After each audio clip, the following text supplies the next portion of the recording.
There are no rumors in this country.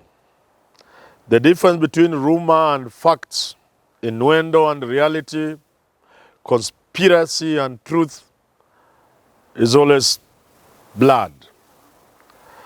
There are names sounds about possible appointments by Ruto to cabinet.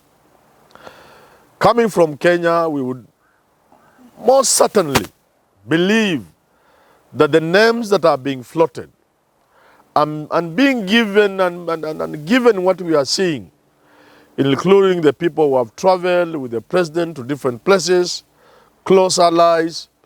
So the names being floated for possible appointment to cabinet are most likely going to feature in the cabinet. I want to pronounce myself on that cabinet. Perhaps as a way of helping our President William Samoei Ruto form his cabinet with a few more names that he may not have put there.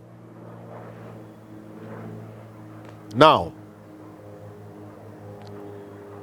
the president has said he does not want to put the opposition in his cabinet. I want to remind the president that it is possible to work with the people who did not agree with you. In 2008, Obama and Hillary Clinton were engaged in a fierce battle for the Democratic Party ticket. Obama carried the day and proceeded to become the president of the United States of America. He then appointed his former competitor, fierce rival, Hillary Clinton, to the most coveted position in the US after the presidency, Secretary of State. It does happen. And the examples have been there. In fact, Mandela Nelson appointed his fiercest critic, Buthelezi of the Inkatha Freedom Party, to act as president when he left South Africa. People were shocked.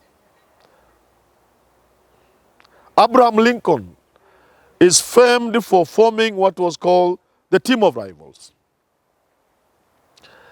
While going for the presidency, he ran against powerful men, outspoken statesman Salmon Chase, New York Senator William Henry Seward, outspoken fellow from, I think it was Louis, Edward Bett. And he put them in what has come to be known as the team of rivals in a cabinet. Many people have written about it. Movies have been created on it. So I want to advise President William Samoei Ruto that there is nothing wrong with bringing talent, even if such a talent is coming from the opposite side. But there's more than that. Before these elections, I kept saying, whoever between Ruto and Raila forms government, whoever wins the president between Raila and Ruto, will have to reckon with the reality of a collapsing economy and of a country that could collapse anytime. That we do not know how many steps we are behind Sri Lanka. That means, therefore, William Samoei Ruto will have to look for the best men and women to help him turn around this economy and to guarantee that we shall continue having a country in future. When you are faced with the kind of challenges we are faced with today as a country,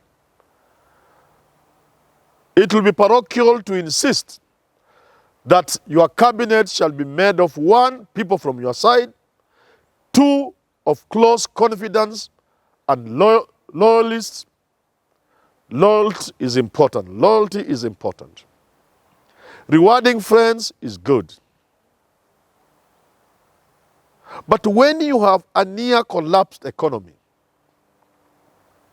When the country is divided, you do not have the luxury of rewarding your friends.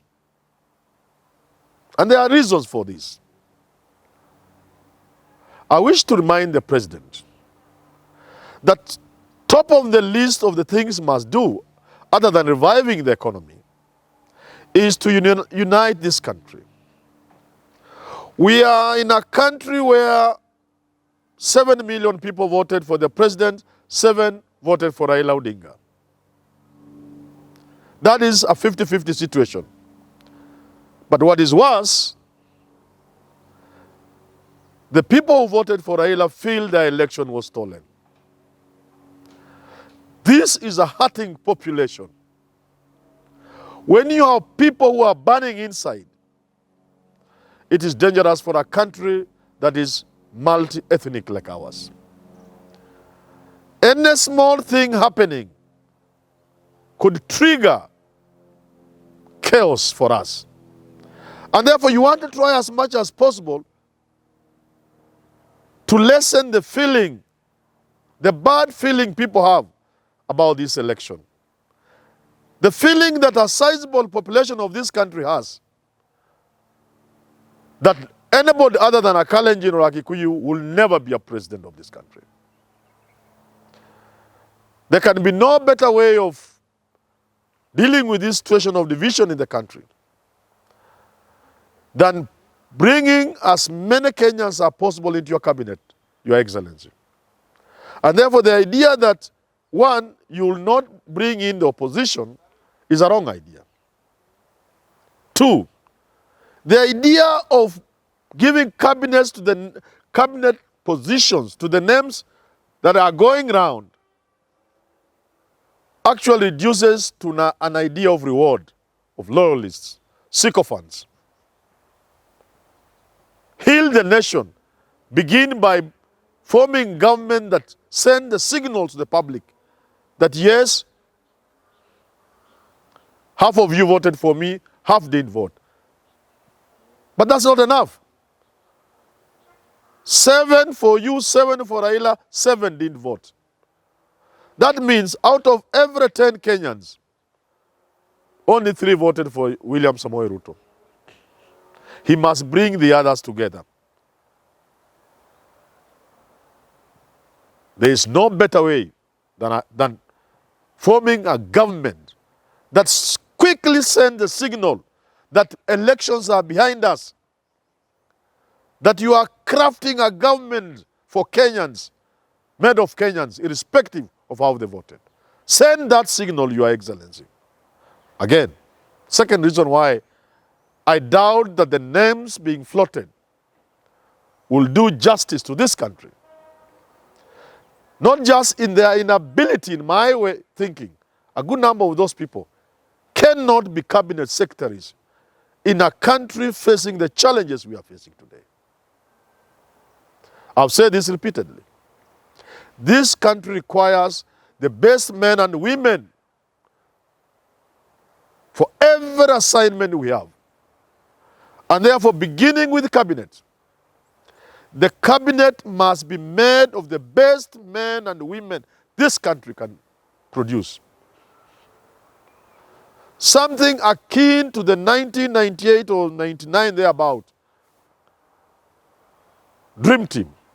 When the country was faced with challenges, when we had become a pariah state under Daniel Arap, when IMF was not playing ball, when donors had discarded us, when everything was going wrong, when the economy was in doldrums, Daniel Arap Moi brought in what was famously known as the Dream Team. A GOAT, an expert from somewhere, I think FAO or something.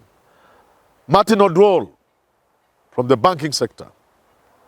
Richard Leakey, a renowned conservativist, whatever, I can't pronounce that name because of my cold, excuse me. Also a politician, then with Safina Party. And I think 1 or 2 other names. That Dream Team helped to turn things around. It helped to put the country back on track and to gain the confidence of our partners. It is my considered opinion that this country requires a dream team. A dream team by way of cabinet appointment. And that dream team cannot be exclusively made up of loyalists, sycophants, and party members. Finally, there is a danger that when you appoint weak people and you are an intelligent, hard-working and a performer, hard-working man and a performer like His Excellency President William Ruto, you will tend to be doing the job. Let's exchange notes after 3 years.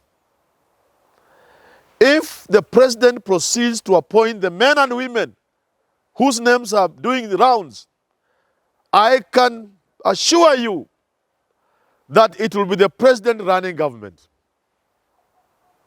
Let's look at each other 3 years down the line. Hata President Upara utakuwa umefika hapa. After 5 years, if you look at William Ruto today and William Ruto then, they will be different people. Because you will be doing the job, Your Excellency. So appoint men and women who will do the job so that you are just overall. But if you appoint these weak people, being who you are, Your Excellency, I'm certain, more than certain, you will end up being the one doing the job. That might work, but you are a human being and there are limitations. You might have the time to attend to issues of agriculture because the minister you have given that docket is not performing. But who tells you things will be held constant? Things must be held constant for you to do presidential duties at the same time work on ministries. But things in the world are rarely held constant. Just when you are engulfed in issues of agriculture, you discover Kalonzo Musyoka has been meeting people at the North Coast for the last 3 days and you don't know what they were talking about. And that Raila Odinga has been holding night meetings. And another politician is engaging youth in what could amount to be a revolution or anything of that nature. What I'm saying is, being president does not give you sufficient room to run ministries. Because there are many things which, other than the functions of state, the functions of state take so much time. The president in this country rarely has the time to attend to the running of government, leave alone running of ministries. My advice to His Excellency William Samoei Ruto, look beyond the names that we are seeing. You'll do this country good because we need to get out of where we are. You'll do yourself good because you'll not overwork yourself.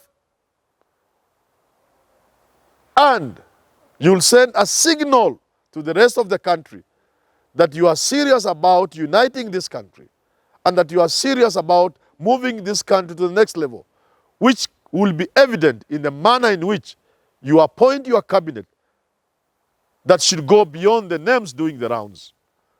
Because those are good people, extremely good people. Some of them are even my friends. But they may not have what it takes, at least not all of them, to be cabinet secretaries.